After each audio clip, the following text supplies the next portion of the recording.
It's quite rare to see a nearly decade-year-old game claw its way back into the spotlight. Yet that's exactly what has happened with Star Wars Battlefront 2. In the last few weeks, players' numbers have surged across Steam, console platforms, and Game Pass, with unverified reports suggesting that peaks up to 180,000 concurrent users in a single day of playing this game. And remarkably, some of the former developers confirmed those figures are quite plausible. Some of the internal numbers perhaps even showing that Battlefront 2 is outpacing Battlefield in daily uniques in terms of the numbers.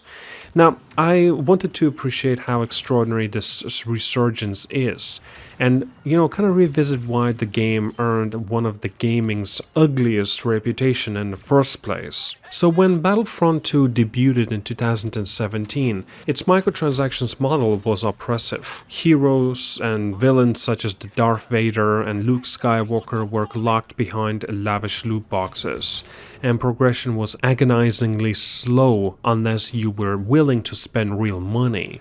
Government bodies even waded in on the loot box controversy, likening the mechanics to gambling.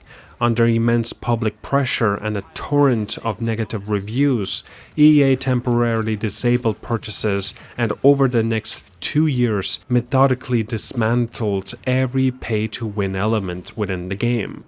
The results is almost unrecognizable comparing to the launch date today. Every hero and villain is now earnable through gameplay. All maps and modes have been added free of charge, and the progression systems revolves around leveling up characters and earning crafting parts. No more paywalls. Despite these improvements, the game never fully shook its initial stigma, and the update ceased when EA declared the project, complete. And fast forward to May of 2025 and players are discovering, or should I say perhaps rediscovering, Battlefront 2's refined core. It's actually quite insane to see how game is really turning itself around, such as visually the game still is very impressive, and though PC users occasionally contend with the HDR quirks that wash out the colors until you toggle settings around. But in terms of the raw gameplay, few titles deliver on the promise of the ultimate Star Wars shooter as consistently as this one now does. What is driving the current spike? Streaming culture plays a part. Prominent influencers revisiting the game naturally draws viewers back. Perhaps more significant is the broader resurgence of Star Wars fandom, fueled by the critical success of the series like Andor. As audiences reconnect with the lore, they look for interactive experiences, and Battlefront 2 stands ready, free of pay-to-win baggage. The result is a feedback loop. More players bring in more streamers, which in turn attracts still more newcomers. Of course, some veterans will remind you that facing off against players who have maxed out star cards is still his own challenge. Those upgrades earned by grinding through matches can feel quite unsurmountable if you're just starting, but the fact that progression is earned rather than bought makes each victory all the more satisfying. Grind or no grind, this is a community-driven renaissance, and the enthusiasm is palpable. Naturally, talk has turned to the future of the franchise. It is Battlefront 3 on the horizon. Officially, EA remains focused on its Jedi titles, and no announcements have materialized. However, the former Battlefront 2 developer recently shared a compelling vision online. Instead of rushing into the sequel, why not remaster or remake the current game first? Spend 2 to 3 years refining the progression, updating the interface, and polishing performance for the next-gen console's hardware.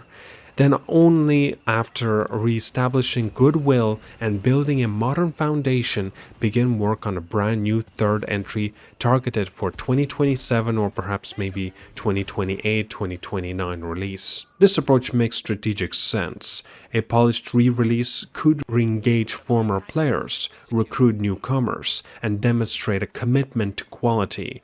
But practical hurdles abound.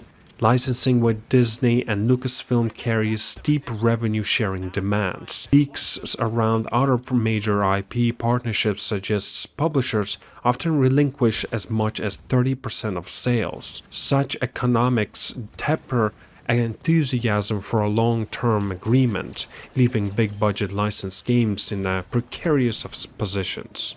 Even so, the unexpected strong community interest in an 8-year-old multiplayer shooter sends a clear message. There's a genuine demand for a fair, content-rich Star Wars Online experience. If EA and Disney heed this signal, they could capitalize on the eager audience rather than dismissing it as a nostalgic footnote. Beyond just a sequel, there's room for innovative designs. Imagine a squad-based Star Wars title inspired by the success of games like Helldivers 2, cooperative missions, intense third-person combat, and dynamic objectives set across iconic worlds.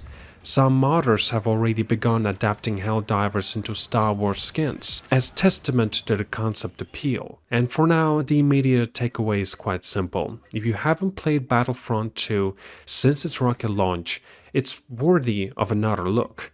The game remains available on Game Pass via EA Play or all major consoles. And of course on PC. Even the single-player campaign, once viewed as a token mode, offered a concise narrative that reintroduces you to the improved mechanics and gorgeous environments. It's quite inspiring to witness a title recovered from its own trouble to debut and re-emerge stronger than ever.